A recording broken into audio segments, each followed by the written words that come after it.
mengenal dasar-dasar dalam kamera ya. Pertama ada apa sih? Fotografi. Nah, fotografi itu berasal dari kata bahasa Yunani. Ada dua ya, yaitu satu photos yang berarti cahaya dan graphos yang berarti menulis atau melukis. Dan dengan kata lain di sini nih, dengan kata lain fotografi adalah melukis atau menulis dengan cahaya. Jadi tanpa adanya cahaya kita tidak akan bisa mempunyai foto gitu kan. Nah, itu yang paling penting ya. Oke, lanjut. Nah, di atas ada beberapa proses sebuah terjadinya foto itu. Bagaimanakah proses terjadinya sebuah foto? Nah, jangan lupa nih, salah satu kunci yang penting bagi fotografer itu adalah menguasai teknik-tekniknya dulu ya. Nah, di sini ada proses terjadinya sebuah foto. Satu, ada foto terjadi karena cahaya yang jatuh pada permukaan media perekam atau film atau sensor digital sehingga terjadi citra di atas media perekam tersebut. Nah, dua, ada dengan media perekam, citra terjadi disebabkan oleh reaksi kimia pada media film atau proses analog, sedangkan pada media sensor digital terjadi pulsa elektronik atau proses digital. Nah, elemen terkecil elemen terkecil pada film tersebut butir film atau grain, sedangkan pada sensor digital disebut sebagai fixture elemen atau pixel. Nah, di sini jadi ada dua ya penjelasan. Yang satu dari cara menggunakan dari kamera analog. Nah, yang kedua ada proses pengambilan gambar atau foto dari kamera digital ya. Nah, sebelum lebih jauh, kita lanjut dulu ke bagian-bagian dari sebuah kamera. Nah, pada dasarnya sebuah kamera itu terdiri dari 3 bagian inti, yaitu pertama ada badan kamera atau kamera body ya. Kebetulan saya memegang kamera ya, contohnya ini body. Nah, ini body kamera misalnya. Di sini ada sebuah setting juga banyak ya di sini. Nah, di sini kan lensa nih. Kalau HP kan langsung nempel ya. Nah, bedanya kalau kamera ada body, ada lensa juga. Nah, kalau lensanya itu biasanya di sini. Misalnya di sini nih. Dia ditempel ke body. Nah, itu sebetulnya badan kamera atau camera body. Nah, kamera body nih sini nih yang merupakan sebuah kotak hitam di mana bagian-bagian lain dipasangkan. Nah, ya itu dipasangkan di sini. Misal itu seperti dua ada lensa kamera. Nah, sebuah sarana optik untuk membuat citra di atas media perekam jelas untuk dilihat. Nah, jadi lensa kamera itu hal penting ya dari sebuah kamera. Jadi kita punya kamera nih, tanpa adanya lensa kita gak bisa mengambil gambar gitu. 3, ada tempat atau wadah. Nah, media perekam atau kamera back atau film holder untuk menempelkan film atau sensor digital. Nah, di sini ada sensornya gitu. Jadi ini kan masuk kamera nih. Kalau kamera tuh di bodinya itu kalau gak salah ya, yang setahu saya itu sebelum kamera atau lensa dipasangkan ke bodi kamera, di situ tengah-tengahnya tuh ada sensornya. Di situ ada sensornya gitu. Nah, lanjut. Nah, berikut beberapa teknik fotografi dan beserta contohnya. Satu, ada teknik makro. Nah, teknik makro itu membantu fotografer menangkap gambar objek kecil.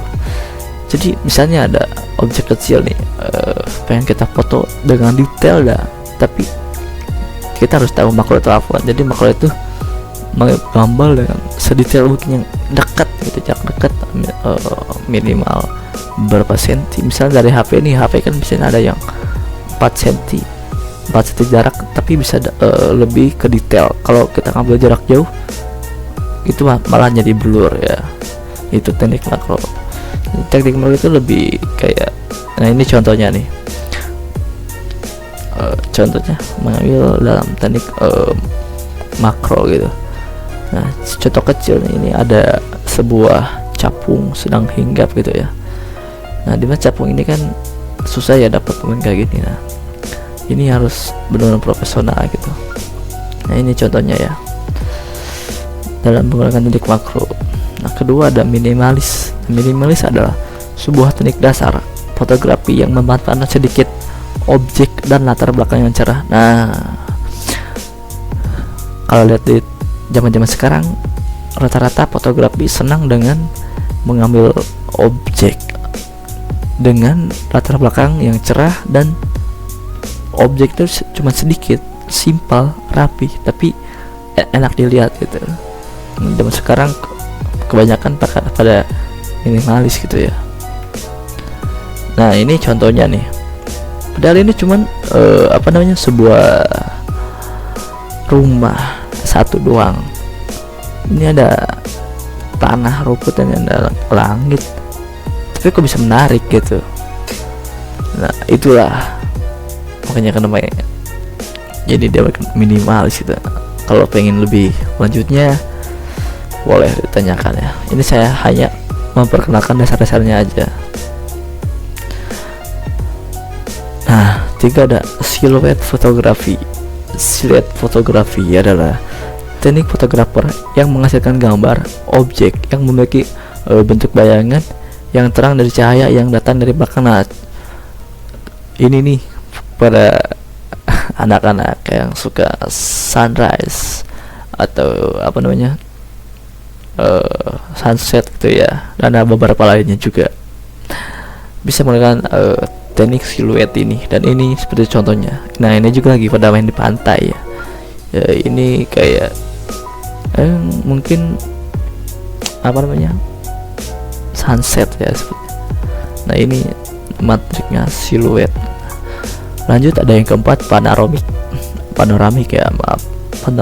fotografi adalah teknik fotografi yang menangkap gambar dengan lebar yang lebih luas dari apa yang dapat ditangkap oleh lensa kamera secara normal. Nah ini contohnya. Jadi kita ada gunung nih, bagus, tapi kita pengen menangkap gambar ini yang lebih luas gitu. Nah, biasanya ini pakai lensa yang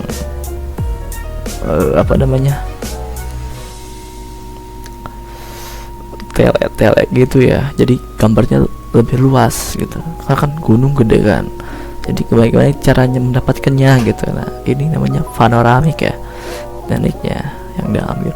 Nah yang kelima ada thread shift, adalah teknik yang memungkinkan fotografer untuk memproduksi efek miniatur pada suatu objek atau subjek yang difoto. Nah misalnya kita pengen di dunia nyata ini pengen bikin foto atau video tapi kelihatan kayak miniatur gitu, bagaimana itu, padahal ini orangnya asli tapi pengen kelihatan kayak miniatur, atau benda-benda lain kayak mobil, motor gitu. Kita bisa menggunakan teknik thread shift. Nah ini contohnya nih ada nih. Nah ini sebuah kota, ini padahal kota di dunia nyata tapi ya kayak miniatur. Setelah terakhirnya ada mesin blur. Nah, mesin blur ada teknik fotografi yang menciptakan efek blur pada gambar. Nah dengan menggunakan long exposure. Nah biasanya di anak-anak zaman sekarang nih yang estetik gitu pada suka pada foto gini ya. Nah, oke. Lanjut ya, karena saya hanya memperkenalkan beberapa aja gitu. Maaf. Kalau pengen lebih lanjutnya boleh ntar next kita bikin lagi ya contoh-contoh lainnya. Nah lanjut kita ke mengenal segitiga exposure. Nah di sini ada segitiga exposure. Apa sih, kenapa sih kita harus mengenal segitiga exposure gitu kan? Jadi segitiga exposure itu hal penting yang harus kita pelajarin dalam untuk atau menguasai sebuah teknik dalam fotografi itu kan. Nah intinya bagian besar lah. Ada 3 ya. 1 ada aperture, 2 ada shutter speed, dan terakhir ada ISO ketiga. Nah, pengertian dari aperture sendiri itu adalah seberapa banyak cahaya yang masuk melalui lensa. Nah, ini sangat penting terhadap efek depth of field atau bokeh. Maaf. 2 ada shutter speed. Shutter speed adalah kecepatan waktu aperture terbuka dalam menerima cahaya yang masuk. Dan terakhir ada ISO adalah tingkat sensitivitas sensor kamera. Nah, ada gambar segitiga exposure. Nah, di sini nih contoh. Nah, dari aperture. Ini contoh bukan lensa kecil.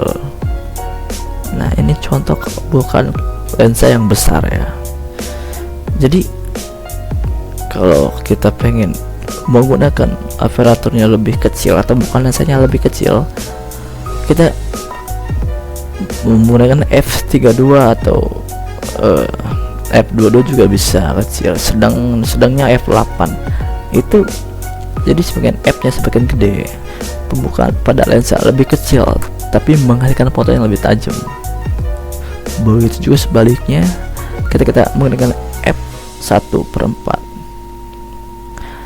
itu menggunakan lensa bukannya lebih gede gitu ya, jadi akan menghasilkan foto yang ya jadi ngeblur gitu, fotonya gak terlalu tajam.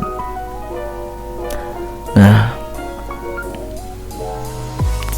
2 ada shutter speed atau speednya ya. Ketika kita pengen lagi balapan motor nih atau mobil, tapi pengen dapat momen lagi kenceng tapi dengan gambar yang jelas, kita gunakan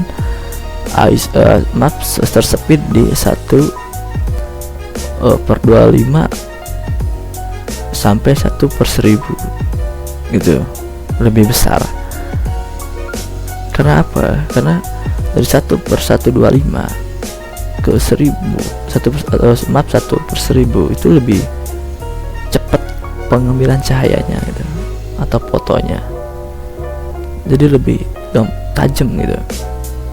Nah, kalau misalnya kita lebih kayak pengen agak bikin kayak motion blur atau pengen kayak ada bayangan di belakangnya ketika kita lagi yang mengenai motor, terus ada bayangan yang disebut dengan motion blur kayak yang tadi ya, kita bisa menggunakan low speed, shutter speednya jadi low, lebih lambat gitu lah. Bisa menggunakan dari 1/60 ke yang terkecil yaitu 1/2. Nah, oke. Terakhir ada ISO. Di sini ISO nih. ISO kalau dalam menggunakan ISO kita tergantung dalam situasi ya. Misalnya kita pengen lebih halus nih cahayanya, kita bisa menggunakan ISO-nya lebih kecil. Misal ISO-nya 50, 100, 200, 400. Nah, biasanya ini dipakai buat normal siang hari atau dalam keadaan cahaya yang pas gitu. Itu lebih halus, lebih lembut. Kalau misalnya kurang cahaya, terlalu over itu gak boleh. Kayak menggunakan ISO yang lebih high sensitivity-nya gitu. Itu lebih ke bercak-bercak merah gitu, titik-titik. Nah, oke. Nah, di sini ada sejarah fotografi. Oke, dalam sejarah fotografi, prinsip awal fotografi telah dikenal sejak abad ke-5 sebelum Masehi oleh ilmuwan Cina ya, yang bernama No Tiang. Maaf. Yang bernama Moti ya, yang menyebutkan bila seberkas cahaya yang memancar dari suatu benda diloloskan melalui sebuah lubang kecil ke dalam sebuah ruangan yang gelap, maka bayangan benda tadi akan diproyeksikan sesuai dengan bentuk aslinya secara terbalik. Nah, gitu. Nah, ini secara singkat dari sebuah fotografi ya. Nah di sini juga saya sudah menyematkan di mana sejarah singkat fotografi ya. Jika buat kalian yang pengen lebih detail, di sini ada, saya sudah sematkan linknya gitu. Nah oke. Lanjut. Di sini ada jenis-jenis kamera. Nah yang tadi yang saya sebutkan ada kamera jenis analog dan digital. Nah satu ini kamera analog. Nah apa sih kamera analog? Kamera analog itu adalah memiliki arti yaitu sebuah kamera yang menggunakan media film untuk memotret gambar dan tidak menghasilkan gambar digital. Nah ini contoh kameranya. Nah yang kedua ada kamera digital. Nah kamera digital adalah sebuah